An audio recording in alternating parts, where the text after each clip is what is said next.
Esto es Noches Negras.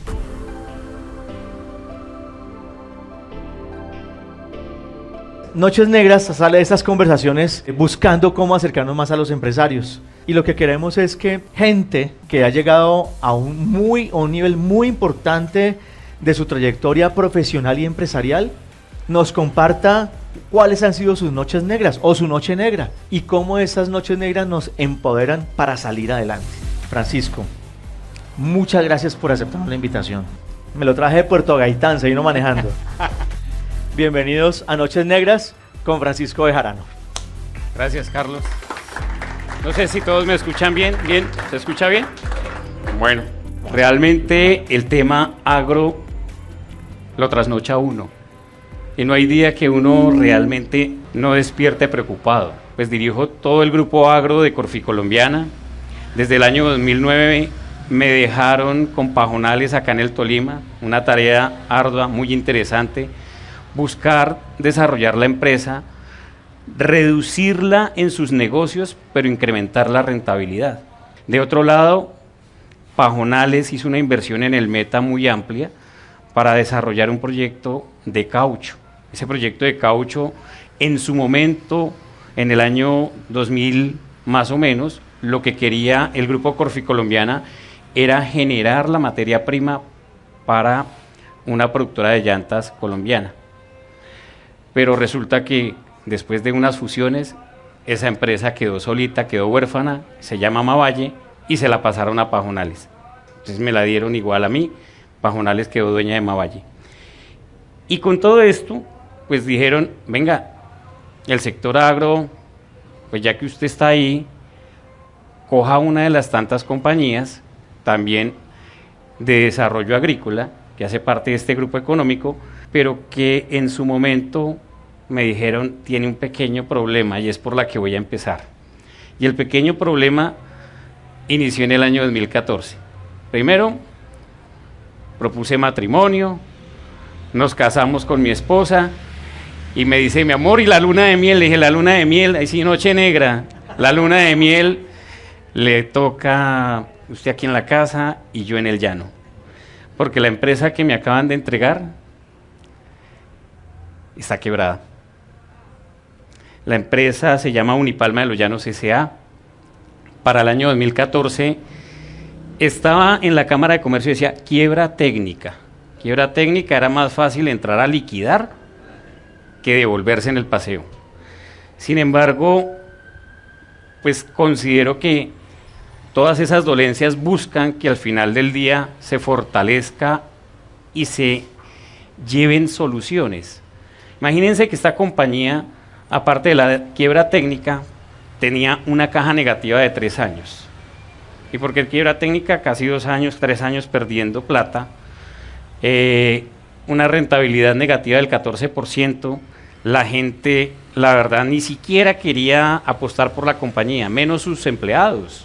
Teníamos 2 sindicatos, uno de industria, que es de la CUT, y el otro, pues, yo digo, de la empresa, que es de la CGT, porque la Central Unitaria de Trabajadores es un poco más beligerante que la otra, que el otro sindicato. Amenazas por todo lado. De hecho, tan pronto llegué, lo primero que le colocaron a la puerta de mi casa fue una corona. Y yo dije, vea, pues, me están dando una bienvenida. En este momento contábamos con aproximadamente 870 empleados, pero esos 870 empleados pertenecientes a estos 2 sindicatos y muchos de ellos también desplazados que llegaron de la zona del Cauca hacia Cumaral Meta.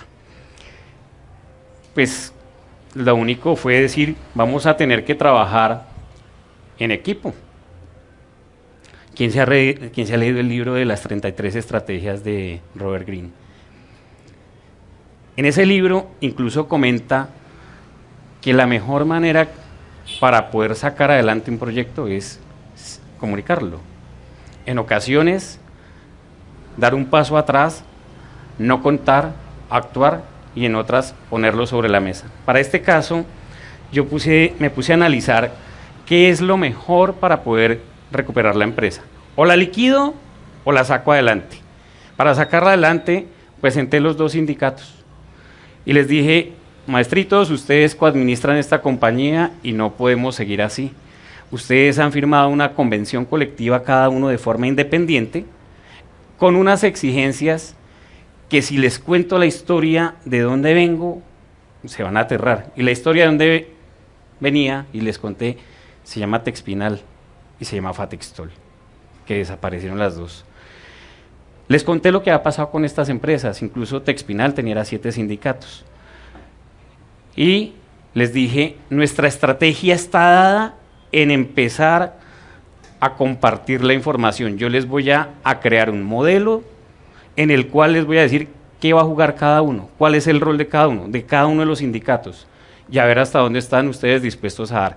O liquidamos la empresa y cada uno sale con un pedazo de silla, árbol o máquina, o empezamos a hacer esto rentable, ya que cada uno de ustedes gane más que salir con la silla y la máquina.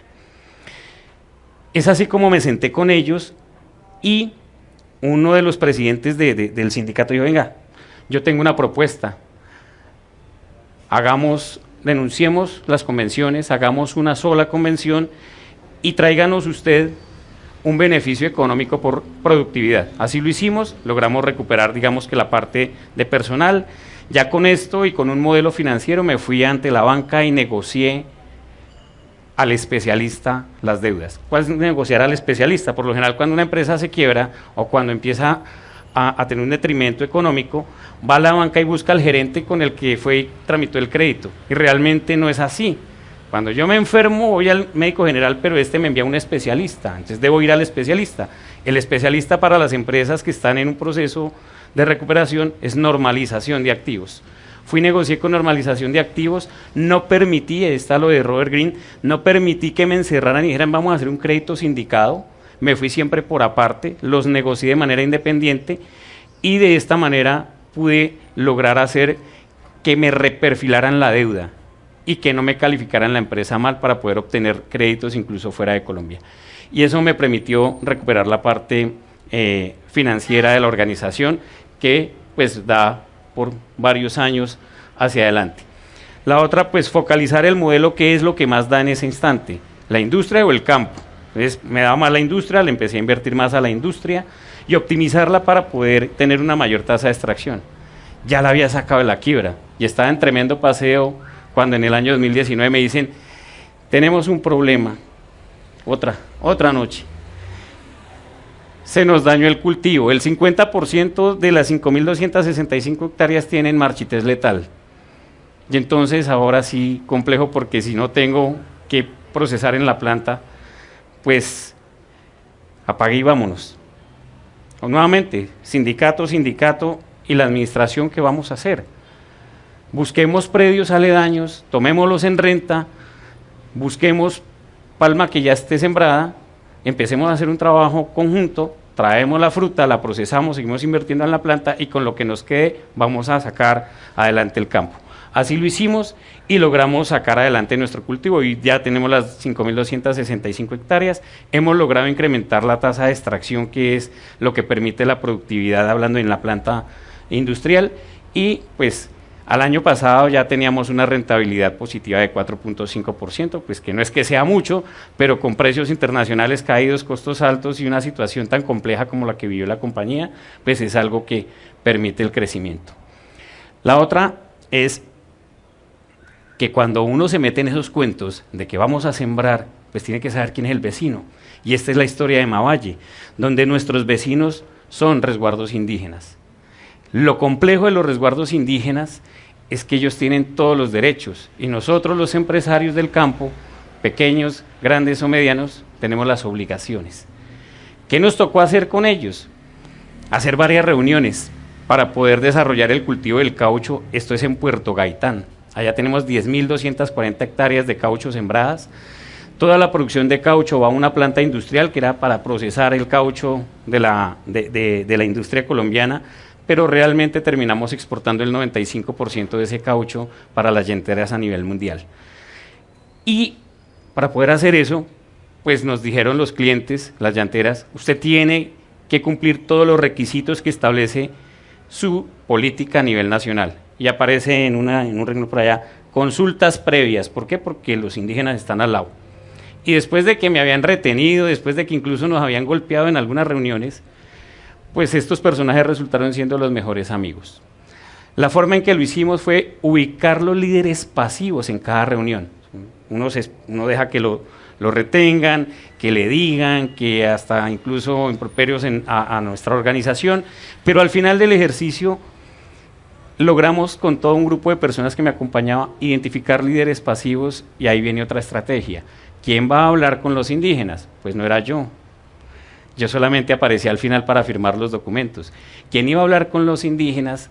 Eran específicamente personas de la misma comunidad que contraté para trabajar en el área de gestión humana, y que a través de ellos logramos llegar a esos grandes líderes pasivos que habían para poder establecer esa unión y firmar esa consulta previa. Esa consulta previa creo que es la única empresa del sector agro, más en esa zona del Meta, que tiene firmada consulta previa con la bendición del Ministerio del Interior. Y esto nos llevó a otro tema adicional, y es, si los indígenas trabajan con nosotros y el 70% de nuestra población es indígena, ¿cómo hago para que ellos no se vayan a alborotar en ningún momento? ¿Cómo hago para que ellos sigan queriendo estar aquí trabajando y generando ingresos? Todos leyeron La Vorágine, el cuento del caucho por allá en la Amazonía, pero en este caso era cómo aplicar de forma positiva todo este cuento. En La Vorágine le pegan a la gente, matan a las personas que no cumplen. En este caso lo que hicimos fue, ¿qué les gusta? ¿Qué quieren? Y ellos lo primero que dijeron fue, queremos que nos hablen en Sicuani, en Piapoco y en Achagua. Pues todos sus contratos y la señalética y todo el espacio está en el dialecto de ellos. Y sus jefes hablan español y hablan el dialecto de ellos, y eso hace que la gente esté comprometida en el desarrollo de este proyecto y llevar adelante esa consulta previa.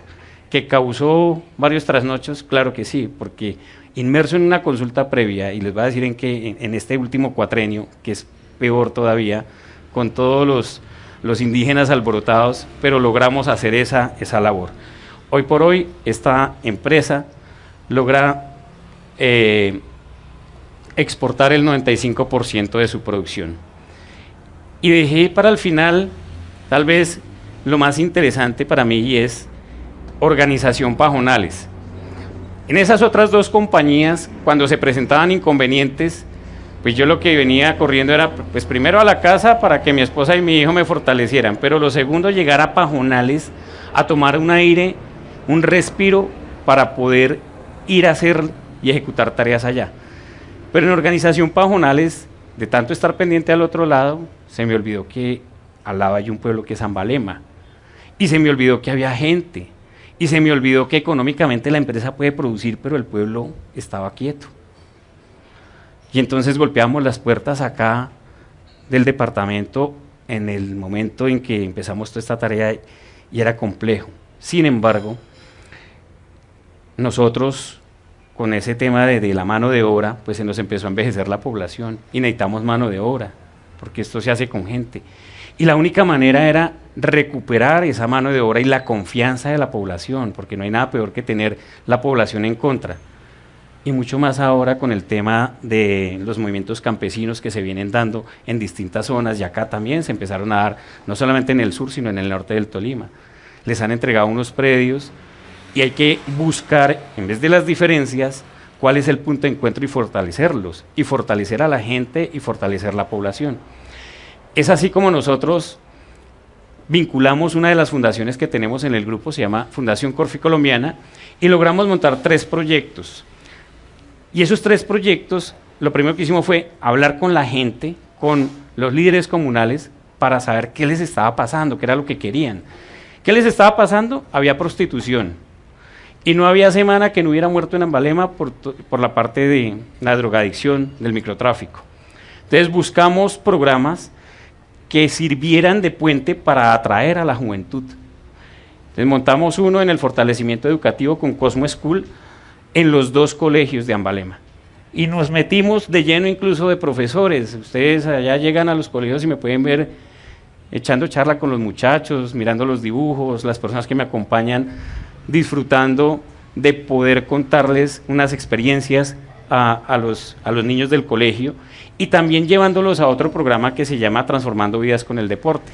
Montamos 2 deportes, uno que es patinaje, 70 niñas patinadoras, ya tenemos campeona a nivel departamental, y el otro rugby. ¿Y el rugby por qué? Ustedes se acordarán por allá en la época de Nelson Mandela qué fue lo que hizo para poder unir a negros y blancos en Sudáfrica. Eso mismo lo analizamos nosotros, dijimos, este es el deporte, empezamos a preguntar y si la gente le gusta pegarse y salir después y darse un abrazo, eso lo llevamos a campo y logramos finalmente montar una recuperación de jóvenes, de más de 240 jóvenes, y no solamente Ambalema, sino también Venadillo y Alvarado. Y por último, con Corfi Colombiana nos montamos en un tema de hacer que Ambalema sea destino turístico a nivel mundial. Empezamos con Colombia, departamento, luego Colombia, luego mundial. Pero para poder llegar a ese sueño, pues empezamos a trabajar con restaurantes, hoteles y adicionalmente de capacitarlos, hicimos una inversión junto con Hoteles Estelar, que hace parte de nuestro grupo, y montamos una casa boutique, que ya prontamente va a abrir sus puertas. ¿Hacia dónde queremos dirigir todo este programa? Si bien es cierto que el arroz tiene sus problemas, sus complejidades, los precios de pronto hacen que algunos se retiren, muy seguramente se lleguen a reducir algunas áreas, pero la agricultura no se va a perder. Esto es un ciclo, pero nosotros estamos empeñados en poder establecer programas agroecoturísticos, abrir la puerta hacia adelante de Pajonales para que las personas del municipio puedan desarrollar turismo junto con nosotros. Este es un gran sueño, esta es una gran apuesta y este es un gran trasnocho, porque después de tener a todos en contra, pues finalmente logramos sacar un proyecto productivo adelante. Todo esto se logra teniendo en cuenta algo que hace 16 años cuando llegué me dijeron que estaba loco, y es trabajar en la felicidad.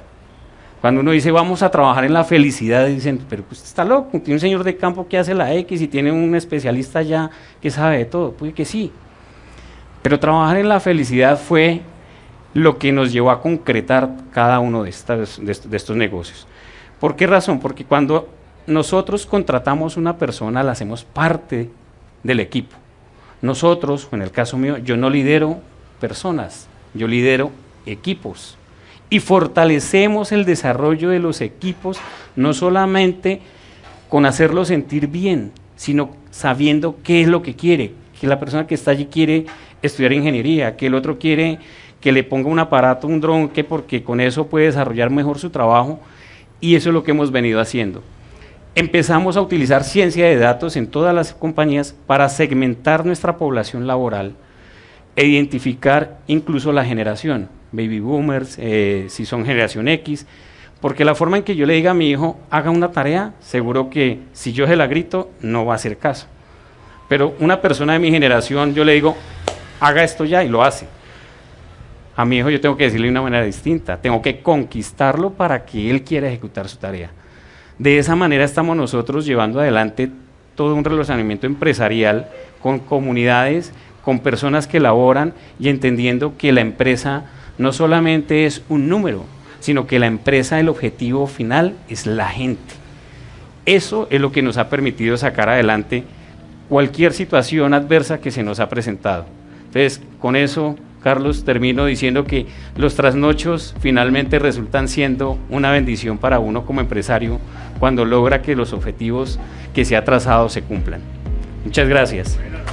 Maravilloso. Muy bueno, muy bueno. A mí me gustaría preguntarle cómo fue que hizo, o sea, en su parte mencionó que aumentó la productividad invirtiendo más en la parte industrial que en la parte agrícola. Entonces, mi pregunta para ustedes, ¿cómo logró esa parte de aumentar esa productividad específicamente pues para lograr los resultados que logró en ese momento? Bueno, la inversión en la parte industrial realmente inicia en el campo. La inversión en la parte industrial es que llegaba la fruta de campo mezclada entre híbrido y guinensis. Son dos materiales totalmente distintos para procesar. El uno se acidifica más que el otro y el uno tiene mayor espacio de tiempo para entrar a proceso. Entonces lo que hicimos nosotros fue trabajar desde campo con las personas y decirles, sepáreme el híbrido del guinensis. ¿Quién lo dijo? Ellos fueron los que dijeron, no yo. Cuando llegó el material a la planta, nos dimos cuenta que el híbrido generaba mayor rendimiento en extracción y tasa de aceite crudo, pero menores subproductos, que ahora lo llamamos materias primas residuales.